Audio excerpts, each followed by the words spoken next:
સ્વામિનારાયણ સ્વામિનારાયણ સ્વામિનારાયણ સ્વામિનારાયણ સ્વામિનારાયણ સ્વામિનારાયણ સ્વામિનારાયણ સ્વામિનારાયણ.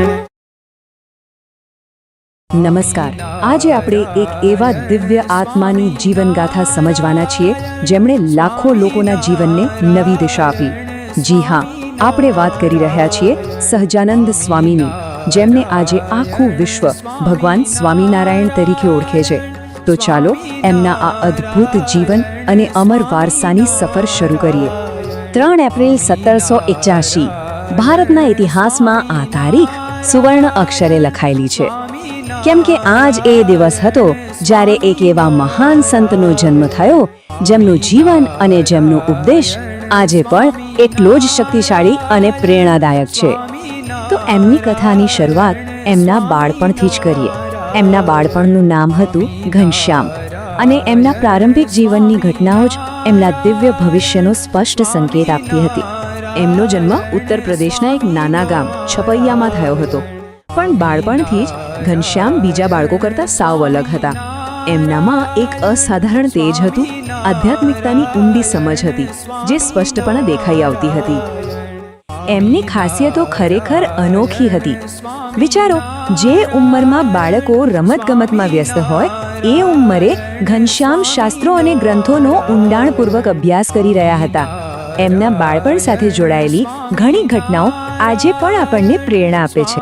અને પછી ફક્ત 11 વર્ષની ઉંમરે એમણે એક એવો નિર્ણય લીધો જેણે ઇતિહાસ બદલી નાખ્યો. એમણે સાંસારિક સુખ, ઘર પરિવાર બધું જ ત્યાગી દીધું અને સત્યની શોધમાં એકલા જ ઘરેથી નીકળી પડ્યા. આ કેટલું મોટું પગલું હતું! ઘર છોડ્યા પછી એમના જીવનનો બીજો અને સૌથી મહત્વપૂર્ણ અધ્યાય શરૂ થયો. હવે તેઓ ઘનશ્યામ મટીને નીલકંઠ વર્ણી બન્યા, અને અહીંથી શરૂ થઈ 7 વર્ષ લાંબી એક અવિશ્વસનીય આધ્યાત્મિક યાત્રા. આ કોઈ સહેલી યાત્રા નહોતી. 7 વર્ષ સુધી નીલકંઠ વર્ણીએ પગપાળા આખા ભારતનું ભ્રમણ કર્યું, હિમાલયના બરફથી લઈને દક્ષિણ ભારતના છેડા સુધી.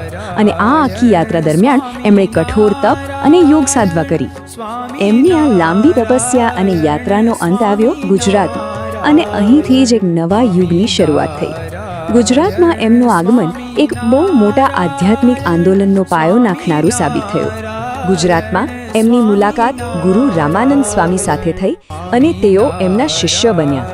અહીં જ એમને સહજાનંદ સ્વામી નામથી દીક્ષા મળી, અને બસ અહીંથી જ એમણે સ્વામિનારાયણ મહામંત્રનો પ્રચાર શરૂ કર્યો, જેમાંથી સ્વામિનારાયણ સંપ્રદાયનો ઉદય થયો. તો હવે સવાલ એ થાય કે એમના ઉપદેશો શું હતા, એમની ફિલસૂફી શું હતી? કારણ કે એમની વાત માત્ર પૂજા પાઠ પૂરતી સીમિત નહોતી. એમનો ઉદ્દેશ્ય તો આખા સમાજને સુધારવાનો હતો. એમના ઉપદેશો બહુ જ સરળ હતા, પણ ખૂબ જ ઊંડા હતા. જેમ કે હંમેશા સત્ય બોલવું, અહિંસાનું પાલન કરવું, દરેક પ્રકારના નશાથી દૂર રહેવું અને સારા આચરણથી જીવન જીવવું. એટલું જ નહીં, એમણે સમાજમાં ફેલાયેલી અંધશ્રદ્ધા અને ખોટા રિવાજોનો પણ જોરદાર વિરોધ કર્યો. અને એ માત્ર ઉપદેશ આપીને અટક્યા નહીં, એમણે આ બધી વાતોને અમલમાં પણ મૂકી. સ્ત્રીઓના સન્માન અને સુરક્ષા માટે કામ કર્યું, ગરીબોની સેવાનો માર્ગ બતાવ્યો અને શિક્ષણનો પ્રસાર કર્યો. આ બતાવે છે કે એમના માટે આધ્યાત્મિકતા અને સમાજ સેવા એક જ સિક્કાની 2 બાજુ હતી. એમના બધા જ અમૂલ્ય ઉપદેશોનો સાર આપણને શિક્ષાપત્રી નામના એક પવિત્ર ગ્રંથમાં મળે છે. આ ગ્રંથ આજે પણ સ્વામિનારાયણ સંપ્રદાયના લાખો અનુયાયીઓ માટે એક ગાઈડબુક જેવું કામ કરે છે, જે જીવન કેવી રીતે જીવવું તે શીખવે છે. તો એમના જીવન અને કાર્યોનો વારસો શું છે? એમણે આપણને શું આપ્યું?